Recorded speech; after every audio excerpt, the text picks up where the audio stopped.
हर हर महादेव शिव शंभो कैलासपति उमापति शिव शंकर महाप्रभु धवलेश्वराय नमो नमः।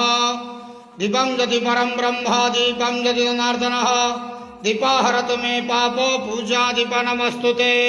बाबा धवलेश्वर महाप्रभु संसार सुखी रखंतु। आज शुभ शनिवार रे समस्त श्रद्धालु भक्त मानक आशीर्वाद करंतु, मनस्कामना पूर्ण करंतु, कर्म क्षेत्र उन्नति करंतु, ग्रह रिष्ट खंडन करंतु, जगतर मंगल करंतु, विश्वर कल्याण करंतु, आपणकर नाम प्रकाश करंतु, सेवकर डाक श्रवण करंतु, समस्त गुआवसा भक्त मानकर मनस्कामना पूर्ण करंतु। महाप्रभु धवलेश्वराय नमो नमः। संसार सुखी रखंतु आनंद गेवार हरि बोलो। आज शुभ शनिवार रे समस्त श्रद्धालु भक्त मानक आशीर्वाद करंतु आनंद गेवार हरि बोलो।